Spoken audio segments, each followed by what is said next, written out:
think I'll go ahead and change this pulley out, the air conditioner pulley. It's an idler pulley. The tensioner pulley is right down here, and the bolt is just below my finger. And no, it's pretty nice. Okay, let's try.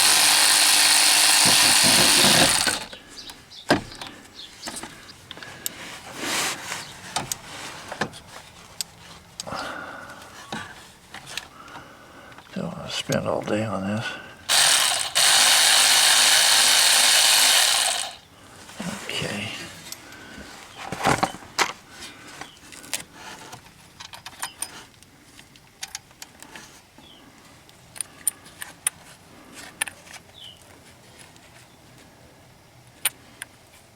I might want to clean that up some.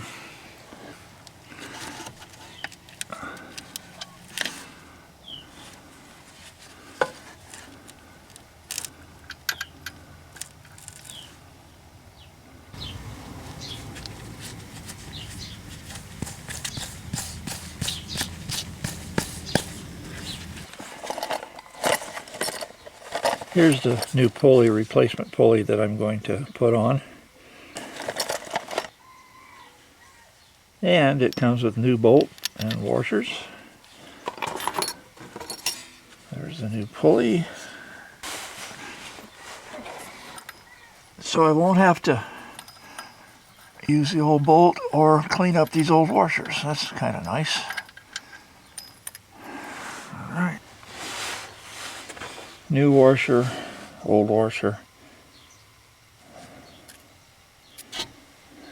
I'm going to use the old one, a little more robust. New pulley.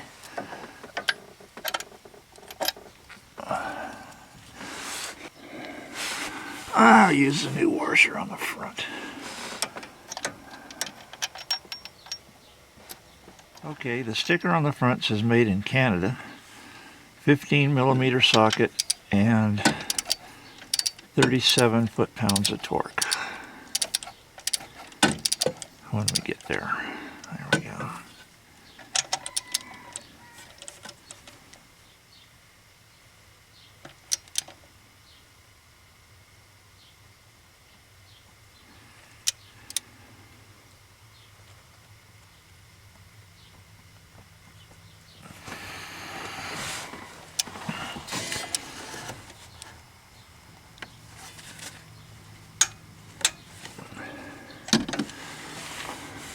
So that idler pulley is replaced. While I was down here, I noticed that this compressor pulley bearing is sloppy. I can actually move it by hand a little bit, back and forth. Even though the damper pulley was bad, this still, I believe, was the cause of a lot of the racket down here. So I'm going to have to replace it. Well, I believe I have the right tool for taking this off now. We'll see.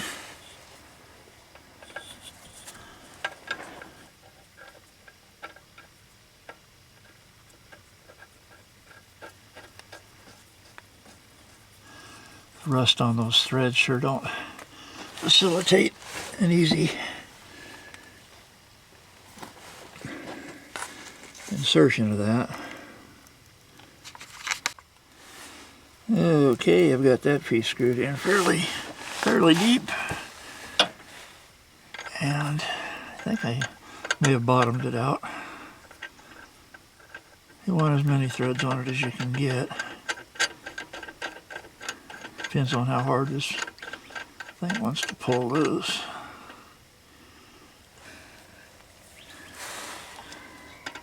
I'm using a crescent wrench. We'll find out. So just tighten this this bolt down here, and it should pull this clutch plate off.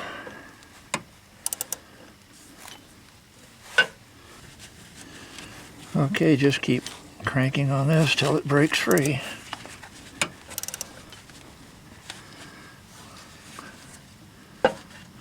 Make sure that crescent wrench is on there good.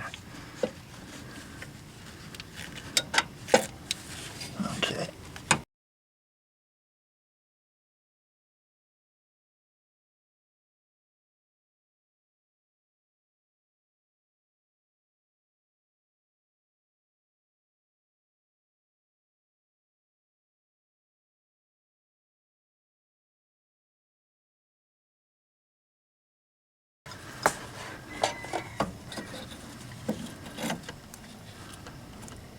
There's a little keyway right in there, and you don't want to lose that piece.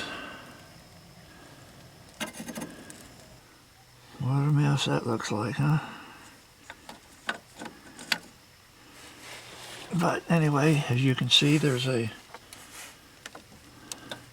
snap ring right here, and that needs to be taken loose.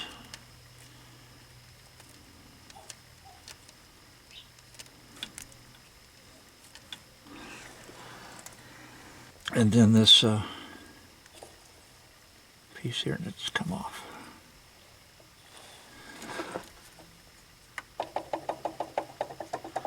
Perhaps you can hear that. That's the bearing. Now when you spin it, you don't hear it, but with a belt on it, tension, who knows? It would be probably wobbling and scraping this plate right here. That's what I believe a lot of the noise is coming from. You can see where this ridge here is kind of scraped, so obviously it was hitting it. Anyway, see if I can get that snap ring off.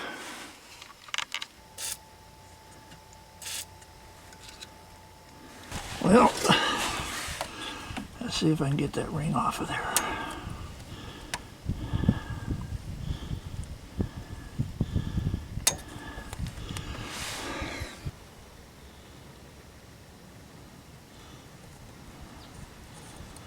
I need myself another screwdriver.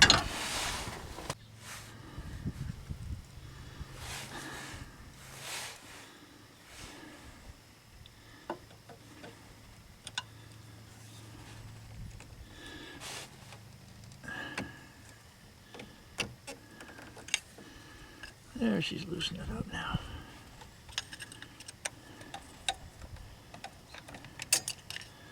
There we go.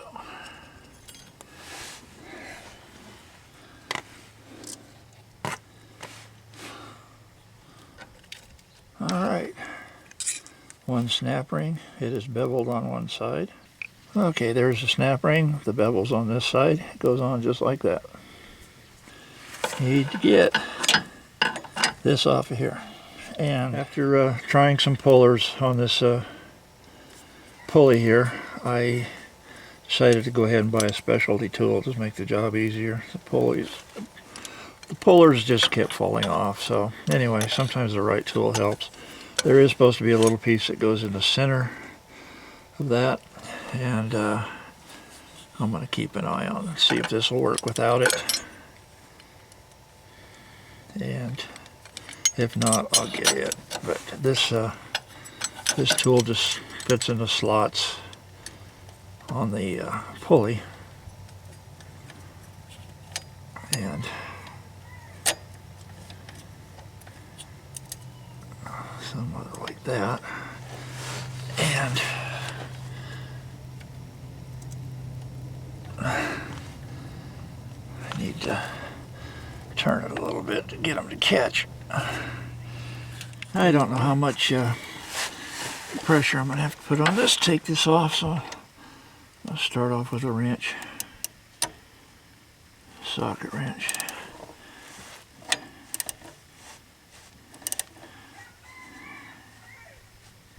So I guess I'm going to have to hold that.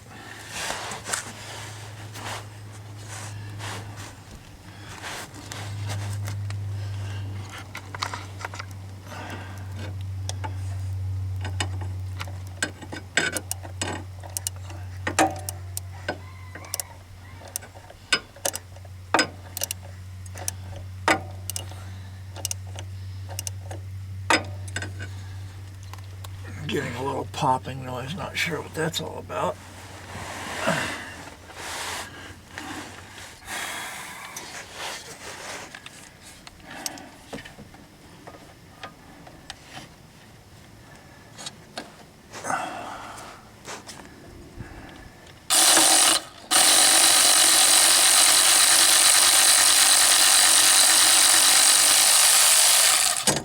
Okay.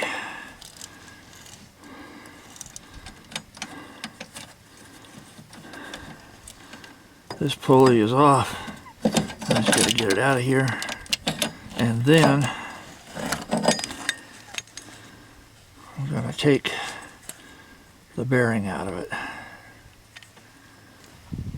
You can see how this bearing is held in by these, well actually it's pressed in, but these little pieces right here, all the way around the edge, are pushed down to keep the bearing from coming out this side. Sort of like little stakes all the way around. They're pushed down. Now I can either grind these off, probably using the Dremel tool, or I might try and push the bearing out, but that's going to take a lot of force and it might mess the bearing up, so I don't know. So what I did to remove the bearing is I took a punch, and the bearing was actually back up here, and I was able to catch the lip of it and then push it down to where it hit on the anvil part of my vise here. Then I just took it over here, old tire rim, or if you got a spare tire, set it in there, and then I drove it out the rest of the way to this point. What I plan on doing is using this old bearing to drive the new bearing in, and I will put the new bearing in the freezer overnight. This will sit in this part sit in the house, so it'll be warmer. The bearing will be cooler. The bearing will be a little smaller, should go in. And as far as the staking goes on the side here, I'll see if I can't catch a little bit of a ridge, maybe near a stake spot, and see if I can maybe do something, create a little burr or something like that, or maybe I can take this punch type thing and make an indentation which will ripple it out. And then I'll probably go around it with a little coat of JB Weld. I believe these stakes are designed to hold the bearing in as you're pushing this back on to keep the shaft coming out of the compressor. It's probably to keep the bearing from popping back out, in my opinion, because there's a big snap ring that actually holds on this side, and the bearing is on the other side, can't go out the other way because there's a lip that holds it in. So time to put the new bearing in. Okay, this part's been in the sun, and this new bearing has been in the freezer. Just took it out, so here we go. Try and do this without any oil.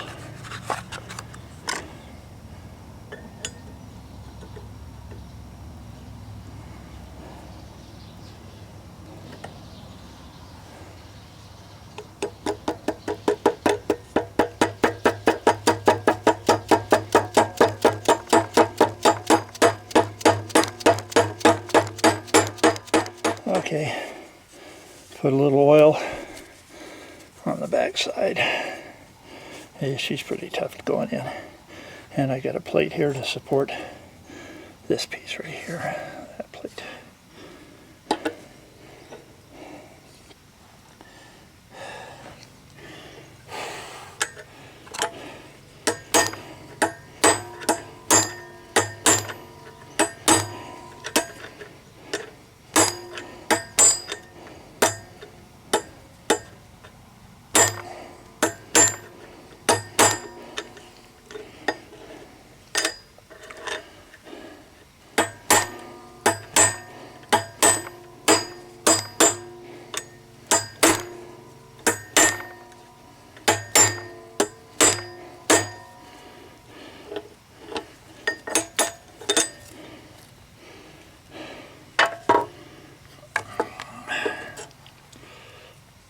Okay, you can see it is up against the edge here, all the way around. So actually what I think I'm going to do is try and put a little JB weld, little spots around here maybe. I was going to try and take a small punch, see if I could maybe bend a little piece of metal out all the way around. Pieces, I mean. But I don't want to fight that right now, and I've used JB weld a lot, and like there's a snap ring that holds this in and it can't go out from the back. So, plus the press and fit. The only thing that could go wrong is, like I said before, is when I'm putting this on, the compressor, this pulling out. But I'll try the JB weld. If that doesn't work, then I might try seeing if I can make a crimp around the sides with a punch or something. So here goes. Okay, I have put my installation or my removal tool on.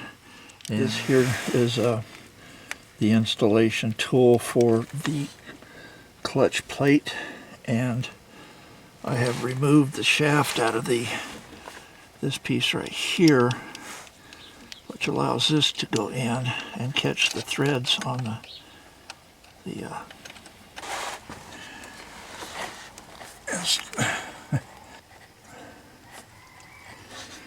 so this tool is used to install the clutch plate on it, but I believe I can also use it to install this pulley back on. I'm going to cheat here and use a pair of vice grips to hold that.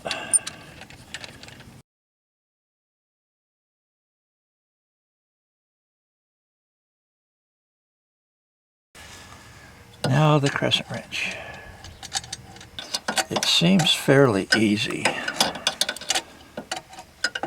which makes me wonder if it's going on.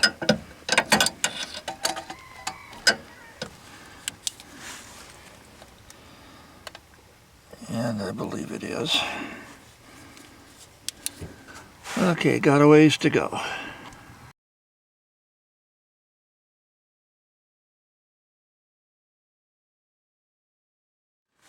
Now I'm going to go ahead and take it loose and see if it's...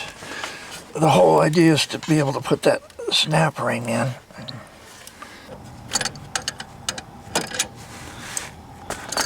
Anyway, if I can get the snap ring in, that means that I've got this where I need it to be. See, there's the tool. This little bearing.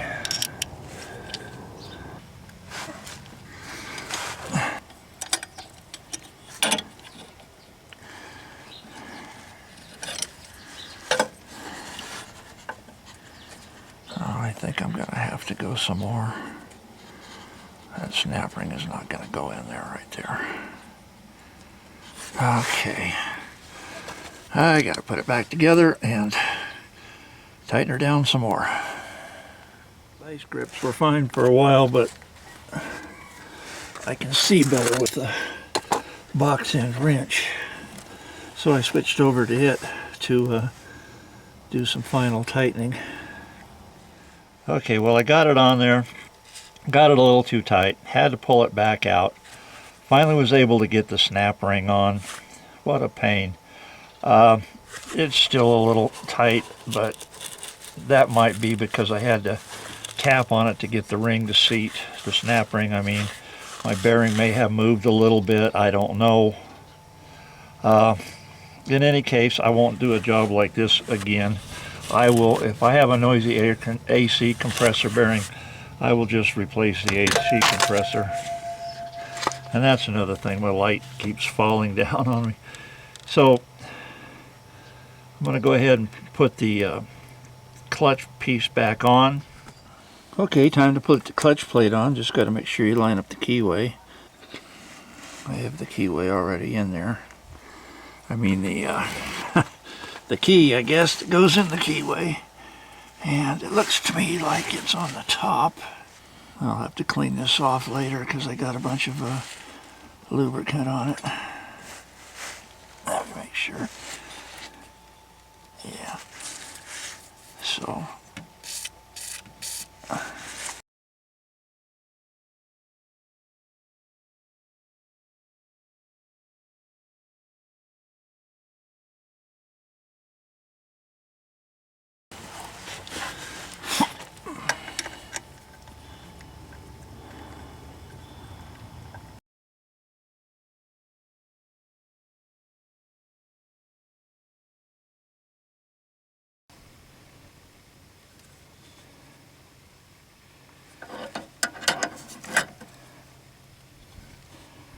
Okay, it's going on slowly.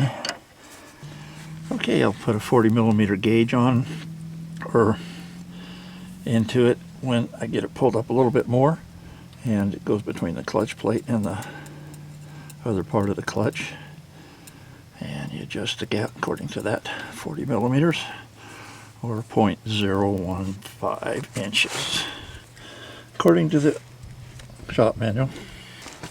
Okay, I believe I got it pulled up pretty good now. From the back side there, it might be a tad more than the gap called for, but it is getting fairly tight. So close.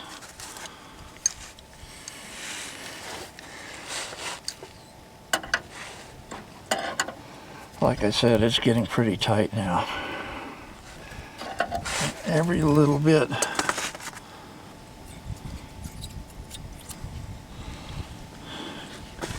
Well, I think I'm going to see how that works.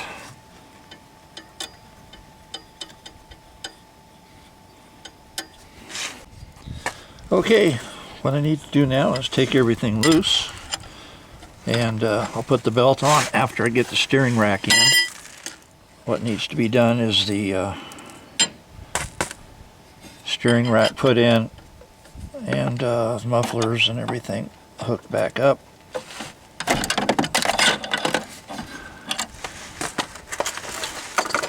And once that's all done, I'll start it up and see how she sounds.